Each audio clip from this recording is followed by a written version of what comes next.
revamped, remade, a little bit of echo in here, but this is one of our elevator rooms.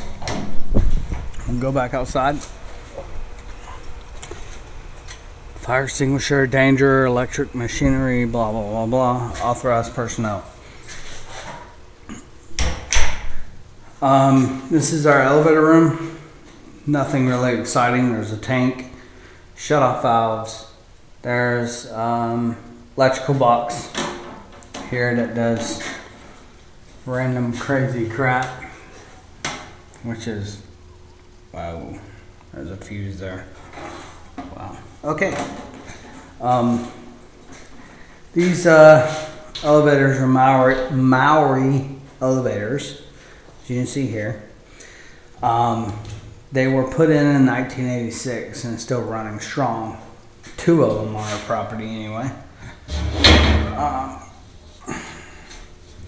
This is the tank, and there's a valve and hydraulic fluid. In the bottom of this tank is a motor that pumps the hydraulic fluid. I'll show you here in a second. Oh, ouch.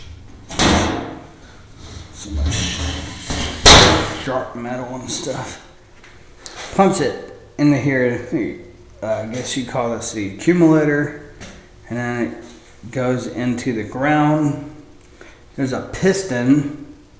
If you haven't seen my elevator pit, oh look, there's an elevator pit video. You'll see this big piston that goes up all the way 3 floors up.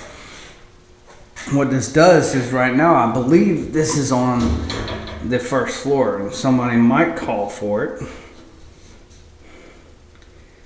And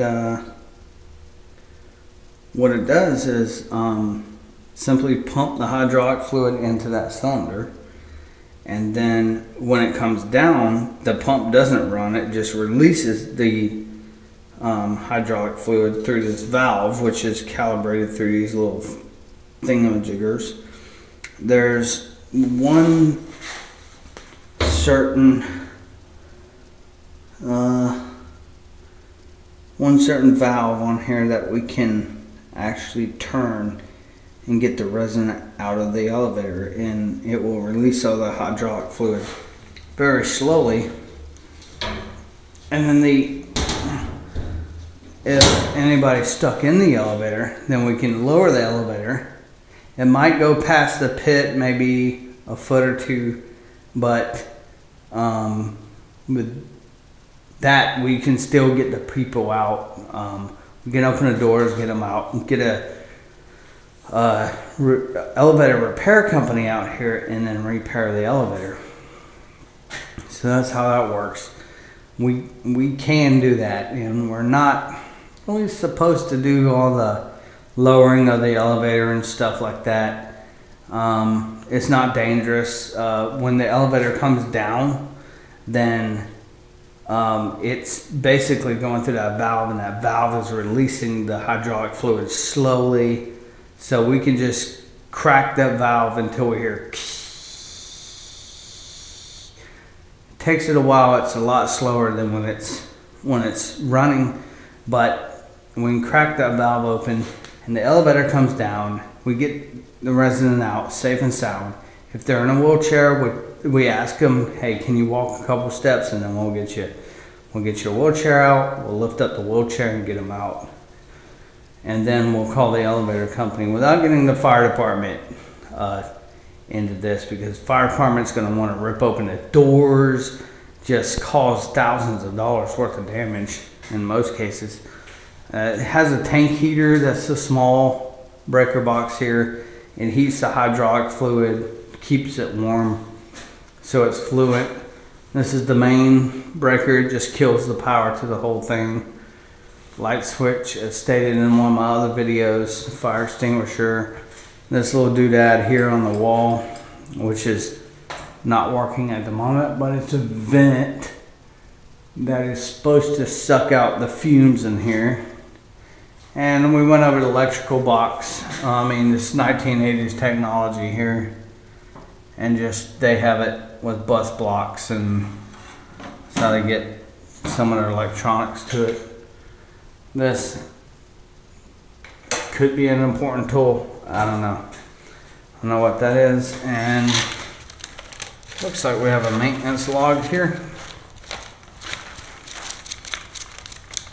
Looks like it's all blank. Huh, made in the USA. What do you know?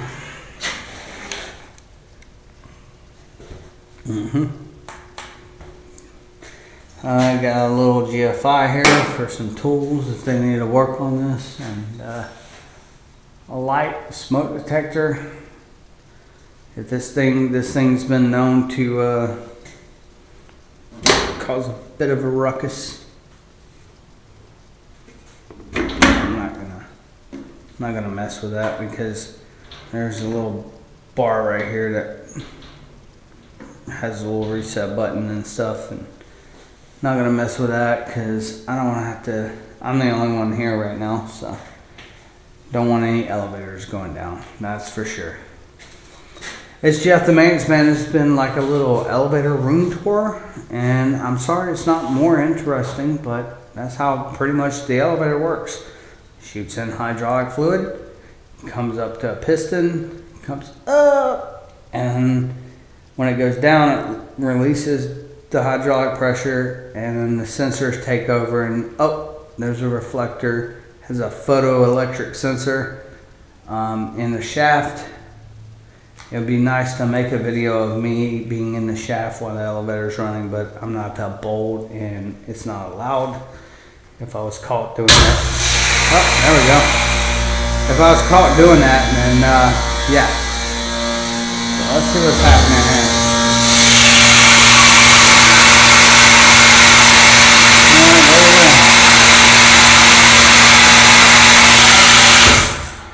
That was a 3rd floor draw right there, because like 1.5 foot of that hydraulic fluid just went in there. So they'll be coming back down, and you'll hear that the motor does not run. And when the motor's not running, it looks like they're stopping at the 2nd floor. Yep, how's that? That's all you can get there. Yep, so they stopped at the 2nd floor, and they're probably all going to get on and go down to the 3rd floor. I mean the 1st floor. Yep, there you go. Yeah. There they are. They're at the 1st floor. I can tell by the way it sounds where they're going and where they're going to end up at. Jeff the Maintenance Man, y'all have a great day. Thanks for coming along.